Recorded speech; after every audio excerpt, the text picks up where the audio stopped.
Hi guys! Welcome back to my channel. So, ngayon nga ay isi-share ko sa inyo kung ano ang mga naging struggle ko sa pagiging nurse ko sa Pilipinas. So, gaya ng sinabi ko sa previous vlog ko, na nag-call center muna ako tapos 5 taon ako nagstay doon bago ako bumalik sa pagiging nurse. At yun nga, parang ang pinaka nahirapan talaga ako and naging challenge sa akin is yung may nag-question sa akin na nurse supervisor from one of the hospitals na in-applyan ko na kung kaya ko pa ba. That was the question actually to myself kasi 'di ba, parang ang tagal mo nang hindi ginagawa nga, so ang hirap talaga. So first na struggle ko is my confidence as a nurse. So, 'di ba, parang it will really take time for you to be confident with what you're doing, na tipo bang alam mo yung simpleng pagkuha ng vital signs, napakasimple lang niya pero parang nahihiya ka, gano'n. Parang hindi ka confident talaga. Pero, tinatagan ko lang yung sarili ko and paulit-ulit ko lang siyang ginawa and, so far yung mga tao, pasyente na na-encounter ko that time is mababait naman. So, alam mo yun, unti-unti ring na-develop yung sarili ko. And now I came to understand na may reason talaga si Lord kung bakit nagkaroon muna ako ng ilang years of experience before ako makapunta dito sa London or sa UK. Kasi kung iisipin, akala ko kapag pinlano ko noon na pagka nag-resign ako sa call center, sige mag-apply ako sa ospital tapos in 2 years time, makakapunta na ako agad sa abroad. Pero hindi pala ganun. Talagang may nakaplanong panahon at time sa'yo si Lord. Sorry, nag-hay fever ako or rhinitis kung tawagin natin dyan sa atin. And yun, building my confidence wasn't easy, but what I can advise to you if you are like me who went and left the nursing career and went back to being a nurse, you have to be committed and you have to be persevered with what you're doing kasi nga, kung gusto mo talaga, gagawin mo and bibigyan mo ng effort. So yun, I take time to read books as well and nung bago ako nagsisimula as a nurse ulit, ay meron akong mini note, yung notebook, and everything na naririnig ko is sinusulat ko kasi what I was doing is pagka-uwi ko sa bahay, i-check ko yon tapos magtitingin ako ng details about it so that I will somehow get the idea of what was it. Ganun. Kasi ang dami ko talagang, alam mo yun, napag-aralan ko naman siya nung nag-nursing ako as a student, pero dahil nga matagal nang wala akong practice at wala akong experience, back to zero ako kumbaga. Kailangan kong tulungan yung sarili ko at para din akong nag-aaral. And actually up to now, ganun din, para din tayo nag-aaral. It's non-ending learning. So, second na struggle ko, at dito ako nagulat, grabe nagulat talaga ako, is yung mga doctors and nurses na may attitude. Sorry, may cheat sheet ako dito. Yan. So, I was really shocked at first na makita doon sa in-applyan ko na unang ospital na sumisigaw yung doktor. Yung tipong pagdating pa lang niya, ano ba yung pinapasyente ko? Ganun. Tapos para siyang hindi ko alam kung anong problema niya na bakit siya galit. Yung kailangan agad isang tanong, isang sagot. Parang mape-pressure ka agad kasi syempre wala kang experience tapos gaganunin ka pa. So, kada doctors may iba-ibang mga ugali, ganun. So, pakikisamahan mo, alam mo yung sisip-sip ka or i-stylan mo na parang ano ba naman itong mga to, nakakainis. Yung parang ganun, na-shock ako sa ganung klaseng culture dyan sa Pilipinas na napaka-unprofessional lang for me. Kasi nga, bastos sila manalita. Sorry for the word, pero bastos talaga in a way na basta hindi kasi for me, na nakapunta na ako dito sa ibang bansa is meron tayong tinatawag na professional values. And dapat, as a nurse or a doctor, you possess that professional values to be professional towards your colleague. Doktor man yan, physiotherapist man yan, dietitian man yan, or anumang mga other healthcare professionals na may encounter mo. Dapat lagi tayong professional. And also yung mga nurse sa Pilipinas na ang tagal na nilang nurse sa hospital, tas feeling nila, isa na sila sa may-ari ng hospital. Yung tipo bang parang ano, basta pagmumukhain ka nilang tanga, pagmumukhain kayong kawawa, alam mo may bullying din talaga na involve. And nakakalungkot lang na imbes na maging helpful ka sa bagong nurse, hindi parang mas sobrang hindi ko ma-describe pero ewan ko sana naman ng mga nagbago ng ugali ninyo. Anyways. 3 is kasipagan and kusang loob. So as a nurse, hindi ko to naging struggle pero ito yung mga na-realize ko na dapat you possess this kind of traits and attitudes dahil ito yung mga kailangan mo lagi in every day of your life as a nurse. So, sa akin naman, hindi naman sa akin naging problema yun kasi, well, bata pa lang ako, tinrain na ako ng lola ko na maghugas ng plato, maglinis ng lamesa, ano ng hapagkainan, alam mo yung mga ganung simpleng bagay. Yun nga yun, parang na-realize ko talaga, may reason talaga kung bakit na alam mo yun, napagdaanan ko lahat ng mga napagdaanan ko dahil God is preparing me to where I am right now. And fourth, na isa sa mahirap is yung pull out sa ward. Actually, yun nga, nagkaroon ako ng experience sa Metro South. So, 2 months yun, natuto naman ako na pagka may admission, kung tama pa ako kasi ilang taon na to nakalipas. So, pag may admission, gagawa ka ng Cardex, ilalagay mo yung kailan na-admit yung pasyente, yung chief complaint niya, kung bakit siya na ospital, ilalagay mo yung mga gamot niya na nakaprescribe, tapos gagawa mo siya ng card, tapos lalagyan mo ng timing. Kung hindi pa siya na-start, i-start mo siya. Tapos, ayun, ilalagay mo siya dun sa ano, para alam nung susunod na nurse, ilalagay mo siya sa para lalagyan ng may timing kung anong oras yung next na dose after mo ibigay, ganun. So, ayun, natuto naman ako. And, yun lang, paglipat ko sa isang hospital na to sa DCMC, okay naman, very okay tong hospital na to, pero alam mo yun, syempre, natatakot ako dahil hindi nga ako ganun pa ko confident eh. Parang 2 months na experience ko dun sa previous hospital as a ward nurse, tapos nalipat ako as a NICU nurse, pero alam mo yun, pag wala kaming pasyente, ipo-pull out ka sa ward, which is nakakatakot kasi hindi mo kilala yung mga tao, yung mga staff, tapos alam mo yung pakiramdaman, di naman lagi ang culture ng Pilipino ay lagi kang makikipag-usap sa mga ka-work. Para bang may mga suplado at suplada din talaga na mga staff na makikisama ka talaga at magmumukha ka munang tanga. I remember, I was really quiet sa isang station kasi sila lang yung nag-uusap. Tapos ako parang feeling ko ano lang ako doon, hangin lang ako or palamuti lang ako doon na nakasabit na wala lang. Pag kailangan ako ng pasyente, yun, help ako. Pero, I'm thankful na nalampasan ko lahat ng yun.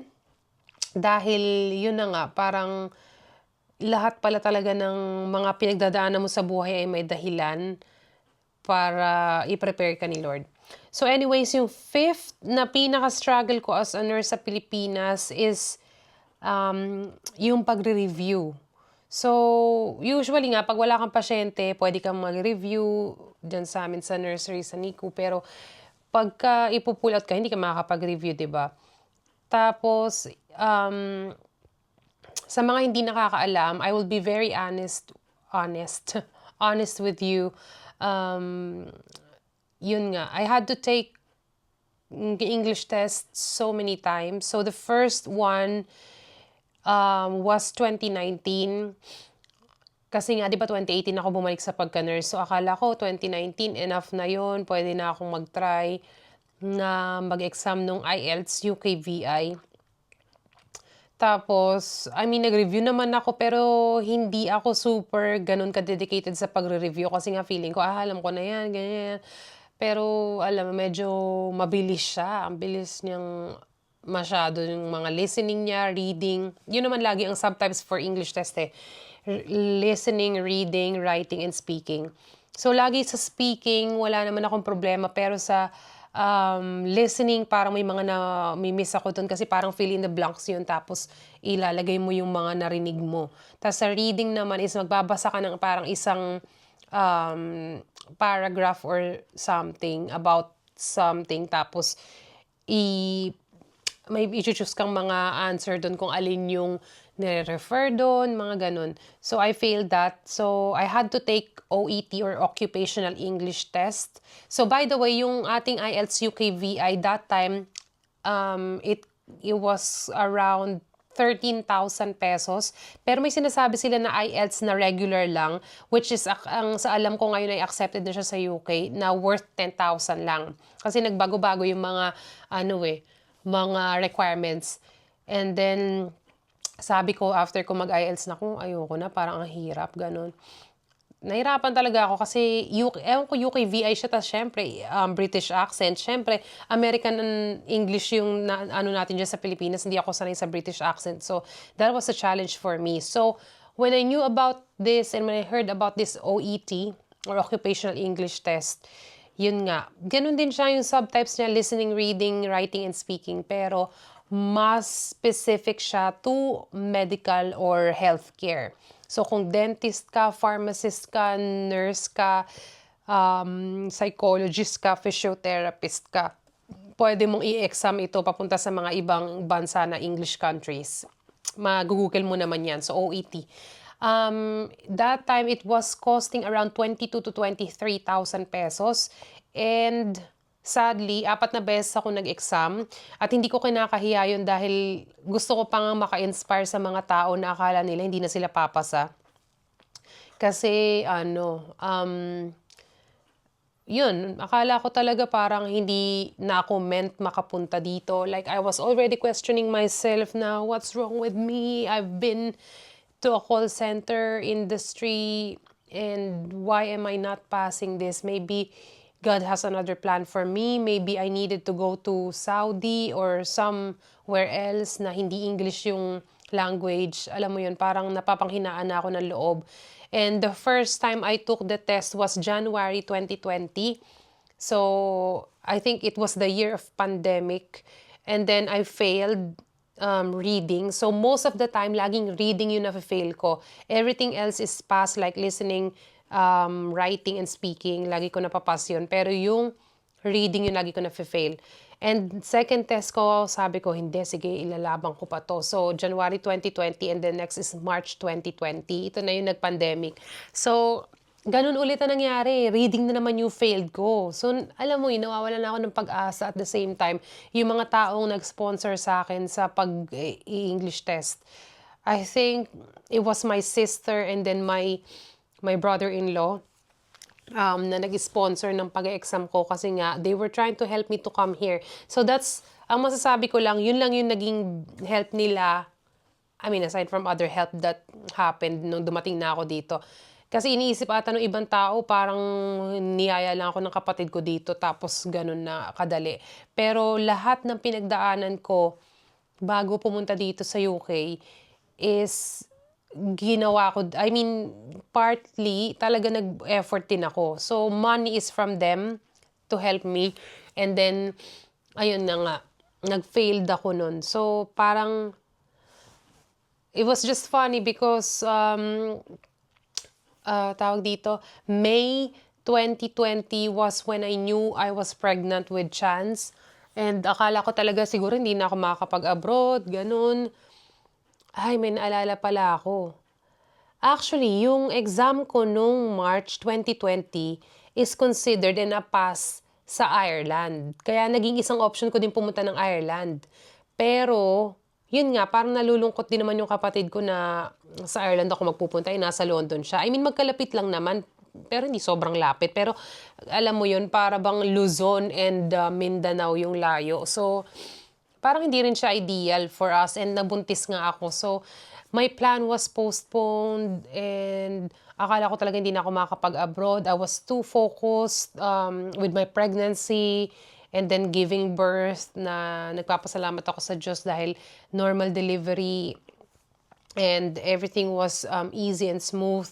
And alam mo yung kapatid ko, pinipressure na niya ako. Actually, nung para nag 1-year-old or bago mag 1 year old yung anak ko na parang, "Ano ate, may plano ka pa bang mag-abroad? Kasi ganyan, parang hiring pa ng nurses dito," ganyan, parang gano'n.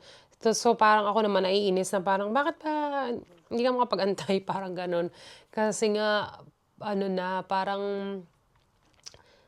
ang hirap maging malayo sa anak mo. That was another challenge for me kasi 'pag nag-exam ka na naman at nakapasa ka na, you will have to sacrifice, to leave your son for a little while to come here. That's another one that I will feature on my next, coming vlogs. Pero ayun na nga. So, ang next exam ko na was January 2020. No, was it January? Yeah, January 2022. So, 1 year old na yung anak ko nito. And again, for the third time, I failed reading. And I consider about losing hope and just staying in the Philippines. That time, inisip ko na, sige, dito na lang kaya ako sa Pilipinas. Tapos yung asawa ko na lang sisiman, tapos uuwi siya every few months, ganyan. Pero parang I was encouraged by my relatives, my aunties, my family na i-try ko pa.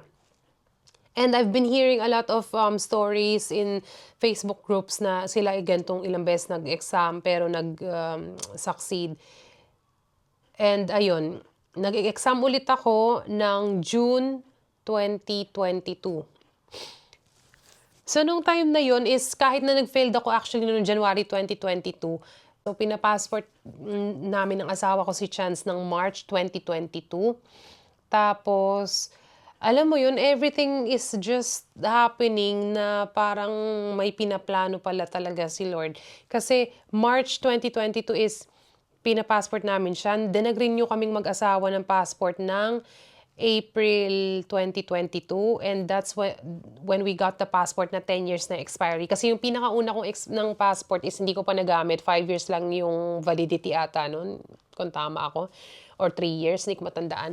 Tapos, June 2022 is yun na. Nagulat ako, failed pa rin yung exam ko, pero the good thing is I can combine the score of my January 2022 and June 2022. At ang nakakatawa, dun sa June 2022 ko, napas ko na yung reading. Ang na-fail ko or medyo sumablay, letter C pa rin naman. Ang sumablay is yung listening ko. And other things na subtest is naipas ko. So, pinag-combine yung January and June ko na English test. Kaya, tinry ko. So, I was very happy. I remember that moment, my lola, my inay, and I was sitting in the parang veranda ng bahay namin. And I was jumping with joy because I passed the English test. And I knew that time that I will be able to apply as a UK nurse. So, nag-apply ako and dahil marami na ako mga colleagues from DCMC na nag-apply using this agency or through this agency, ASC Global Recruitment. Ayun, tawag dito, ipa-flash ko na lang yung ano dyan ng ASC Global Recruitment for more details. They are really helpful sa pagpunta ko dito sa UK kasi sila lahat halos nag-process ng everything. I just have to comply with all the documents. Pero I will feature that on another video. And then, ayun na nga, tawag dito, nakapasa ako, and there. So, from June, July, August, and September, I was complying with all the requirements. And August 2022 was when I thought about, me and my husband thought about getting married. Actually, meron namang way para magkaroon ng unmarried partner visa. Pero naisip ko na para mas less yung documents and all, magpakasal na lang kami kasi ang tagal na rin naman namin. Since 2010 pa kami, April 2010. So, that time, we were already like 12 years. So, ayun. Nagpakasal na rin kami noon, civil wedding lang. And sorry for all of the people we weren't able to invite kasi yung budget namin that time is magkano lang. Nagbigay-bigay pa yung mga side namin ng asawa ko ng share para lang mangyari yung civil wedding namin. And ayun, ang galing lang. I was really amazed with everything that happened in my life na may chance pa pala. Kaya, ang masasabi ko lang dun sa mga laging nagfe-fail sa exam, try and try until you succeed. Talagang kung desidido pala kayo na makapunta dun sa gusto nyong puntahan or ma-achieve yung gusto nyong ma-achieve is mangyayari yan with prayer. Siyempre, you have to be faithful to God with prayer and also your hard work. So, mostly, gagawa ka din talaga ng effort to help yourself. And that's it. Next vlog, I will tell you all the things that I did to apply as a UK nurse. Please like, share, subscribe, and you can comment down below kung ano pa yung mga future videos na gusto nyong i-share ko. And that's it. Bye!